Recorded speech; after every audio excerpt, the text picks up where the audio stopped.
Hello everyone, and welcome to the History of Byzantium, episode 210.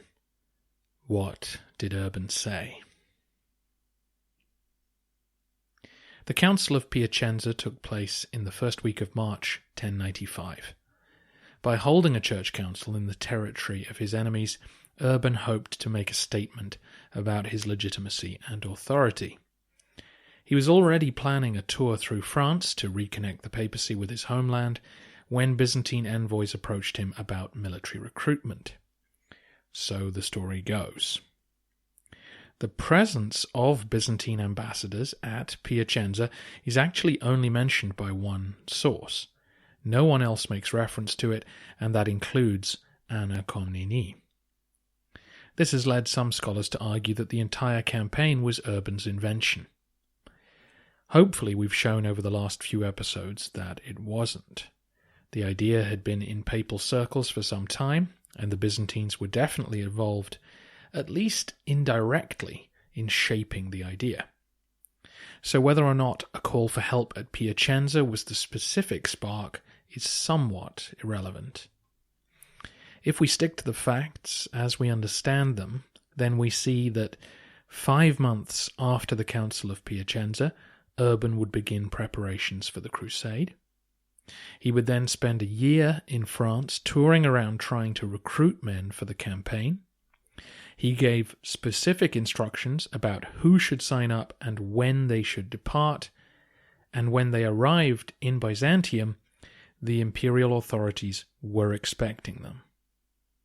So this was no spur-of-the-moment idea. It was a thoroughly planned recruitment drive, and Alexius was clearly kept in the loop. Urban's tour of France seems to have been in the works for a while, and the goal was to shore up support for the reform papacy in a key part of Europe. He also wanted to make important pronouncements on church discipline and various other issues, and I think he just wanted to be seen by the wider public. Urban would travel in full regalia with a big entourage of senior clergymen, and for towns and villages unused to such displays, it would make quite an impression. Once the idea of the crusade became part of the itinerary, Urban needed to sound out some key people first. He wasn't going to announce the idea of a campaign to Jerusalem and then just wait to see if anyone applauded. As soon as he crossed the Alps, he visited the men he needed on side if this plan was going to succeed. This included Adhemar, the Bishop of Le Puy, who Urban sent on campaign as his representative, or legate, and Count Raymond of Toulouse, one of the wealthiest landowners in the south of France, and a man who had already fought voluntarily against the Muslims in Spain. If he agreed to travel to Jerusalem, then others would surely follow his lead. Urban arrived in Provence in July 1095, and he would give his famous sermon preaching the crusade in November at the Council of Clermont in central France. In the meantime, he visited large swathes of the country, sounding out his fellow clergy about the crusading idea and encouraging them to bring their local magnates to the council. After Clermont, he continued to tour the country, preaching the crusade again at Limoges, Le Mans, Tours, and Nîmes. It was a punishing schedule.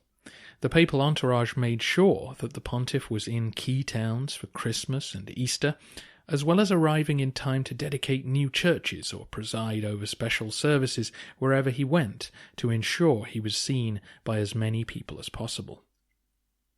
Urban was already about 60, and yet he managed to crisscross large parts of France, visiting Avignon, Lyon, Mâcon, Angers, Poitiers, Bordeaux, Carcassonne, Montpellier, and Arles, amongst many other places. He didn't visit much of the north of the country. He'd excommunicated the King of France on the grounds of adultery, and so avoided his patch, while the Normans of Normandy were considered to be unsympathetic to the papal reform movement. but while touring around, Urban still wrote letters to the nobility of that region. The Pope only returned to Italy in September 1096, at which point he'd been gone for 13 months and the crusade was already underway. It's clear from his schedule that Urban had mass recruitment in mind. This was to be a grand campaign with the numbers necessary to besiege cities and absorb casualties on the long road east. So, what did Urban say? What was it that moved men to join this extraordinary quest? The Council of Clermont was a church council, and as such it spent 9 days discussing church matters. 12 archbishops, 80 bishops, and 90 abbots had gathered, along with more minor clergy and many laymen. And as the council reached its conclusion, Urban asked those present to gather in a field outside the city so that he could deliver a special sermon to all present.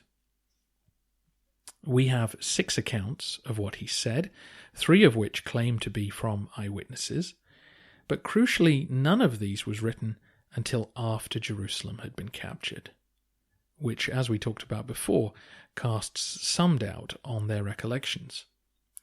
We do, however, have some key correspondence written before the Holy City fell, including the decrees of the council itself, and letters between Urban and various people, as well as charters left behind by men heading east. Matching these to the accounts of the speech, we get the following summary.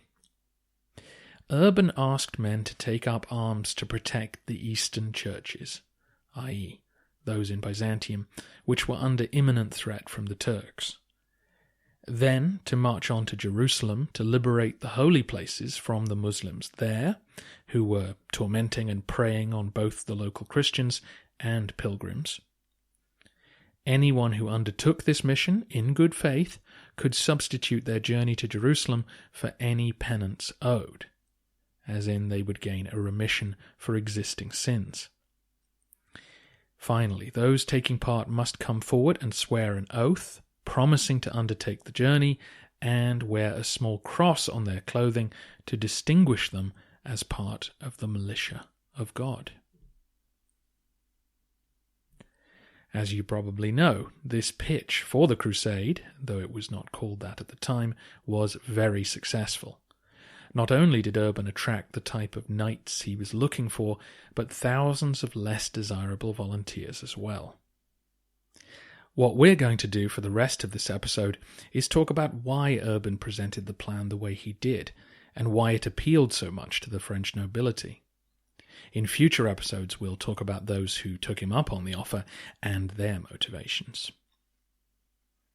So the first part of his pitch was for men to help save the eastern churches, by which he practically meant go and fight with the emperor against the Turks in Anatolia. We've covered some of Urban's motives already, but to recap, there was genuine altruism and religious solidarity at the heart of this plan. The loss of Anatolia was causing distress to Eastern churchmen, and regardless of the actual behaviour of the Turks, the loss of Christian land to a Muslim power sounded like bad news.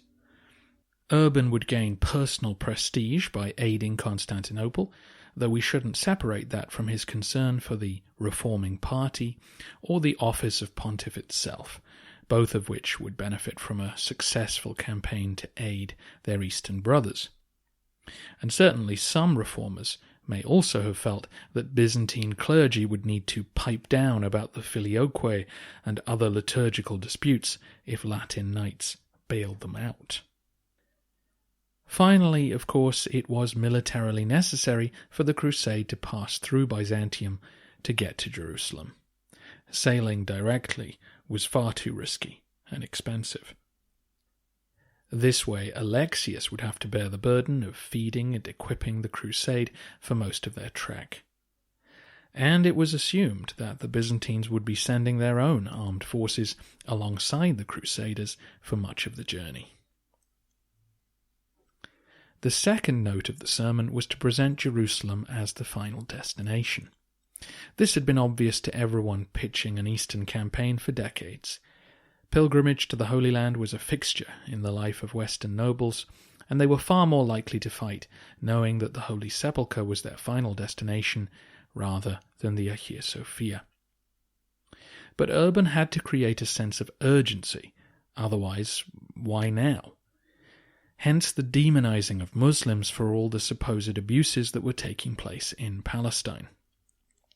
He called on Latin knights to avenge their downtrodden Christian cousins, which might sound like standard war propaganda, but several historians believe that Urban calibrated this carefully to the way of life of the Western nobility.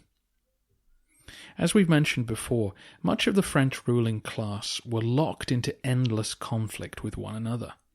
Disputes over lands and rights were an everyday occurrence, and without a centralized state, rich men who went to war had to bully their local peasantry into providing the necessary materials, as well as forcing their warrior class into bonds of obligation in order to get them to fight. This meant that vendettas and blood feuds were common, encouraging knights to conjure up the rage needed to slaughter their fellow countrymen at a moment's notice. The pontiff was triggering this destructive mindset, but directing it towards a non-Christian target, giving men whose occupation was violence a justifiable target to assault. Urban seems to have genuinely viewed this as a good in itself. He was bringing peace to his homeland by instructing its young men to stop fighting one another and to work for the church instead. Third, then, was the offer of penance, and this was the key feature of the crusade, since we know that a remission of sins had been missing from Gregory's pitch for a similar campaign 20 years earlier. The Latin Church taught that sin was everywhere and almost unavoidable. Temptation lay at every turn, and if sins rested on your soul, then when you died you would go to hell. Churches across the land carried terrifying images of sinners being tortured by demons in the afterlife, contrasted with images of peaceful souls enjoying a pain-free paradise. Monasticism, a withdrawal from the world of sin, was one way to protect your soul. The other was penance. People confessed their sins to a priest who would assign them tasks to perform to work them off. This might involve saying prayers or giving alms. Those with money might be asked to donate to a religious house. And for those who had really transgressed, there was always the option of a purgative devotional journey, or a pilgrimage. Pilgrimages to local or regional shrines was a common penance, and for those of means, the ultimate journey was east to Jerusalem. It was understood that the expense, the discomfort, and the very real danger of this round trip was grueling enough to purge the soul of accumulated sin. By turning this military campaign into a kind of armed pilgrimage, Urban had hit the jackpot. The papacy had been trying to entice secular warriors to fight for them for a long time now. Earlier I mentioned that Raymond of Toulouse had gone to fight the Muslims in Spain. This was another arena, in addition to Italy and Sicily, where the papacy had begun to offer spiritual incentives to those willing to liberate churches from Muslim control. But none of those campaigns had received mass enthusiastic support. Western knights clearly doubted that such fighting was really going to earn them a remission of sin. But a pilgrimage to Jerusalem, undertaken to free Christians from slavery, now that was more like it. And again, I don't mean to be flippant. Urban was trying to solve serious religious problems as well as serving his political agenda. I don't think I can improve on the following paragraph from historian Thomas Asbridge. Having grown up among the Frankish aristocracy, the Pope was only too aware of the spiritual dilemma facing this knightly class. Bombarded by a stream of warnings about the dreadful danger of sin, but forced to resort to soul-contaminating violence in order to fulfill their duty and defend their rights, most nobles were trapped in a circle of guilt, obligation, and necessity. As the father of the Latin Church, Urban was personally responsible for the soul of every single Christian living in the West. It was incumbent upon him to lift as many of his flock as possible towards salvation. The campaign launched at Clermont was therefore designed to answer the prayers of a polluted class. It offered the nobility a new path to redemption. Knights would now be able to prosecute violence in the name of God, participating in a holy war. The key was linking their warfare with pilgrimage. And Asbridge later adds, Urban performed a relatively simple feat.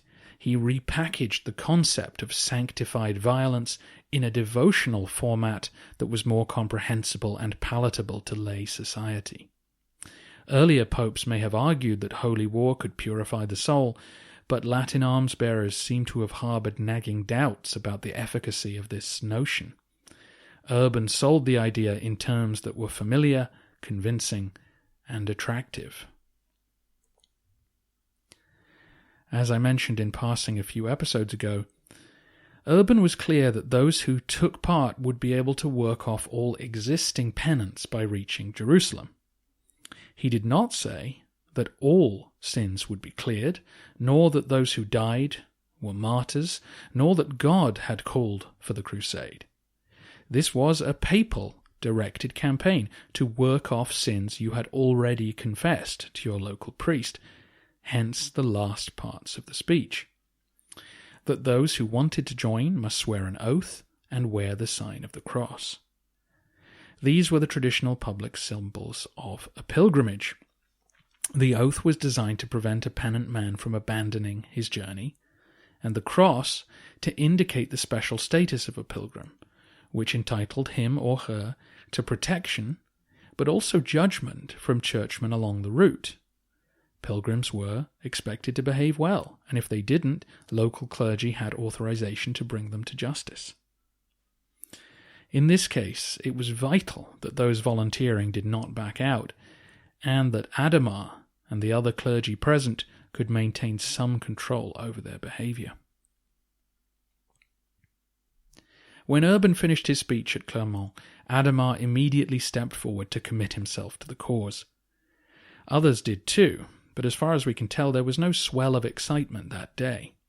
Few laymen were actually in attendance.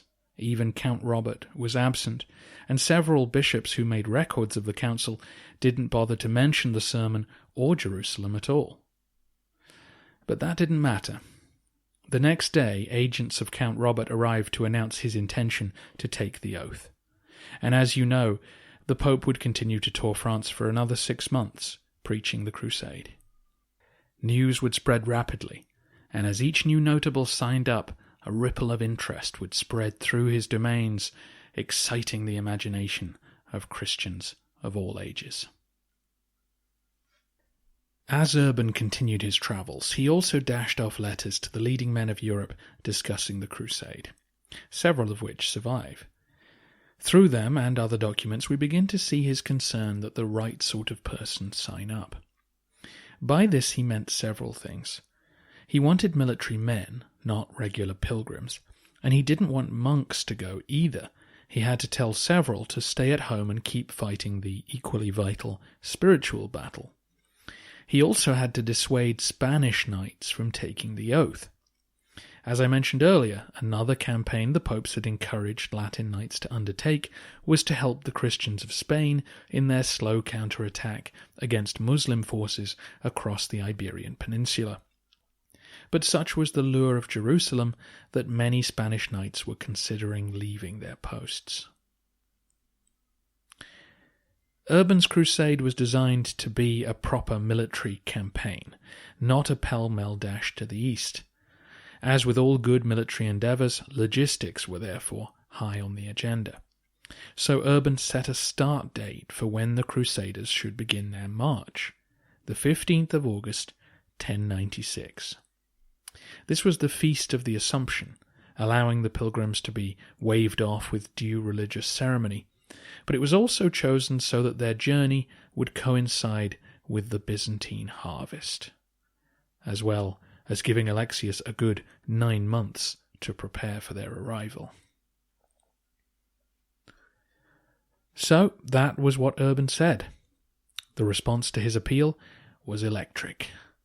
His pitch had been designed to excite the enthusiasm of French knights, and that it did. But Urban couldn't control the message once it was out in public.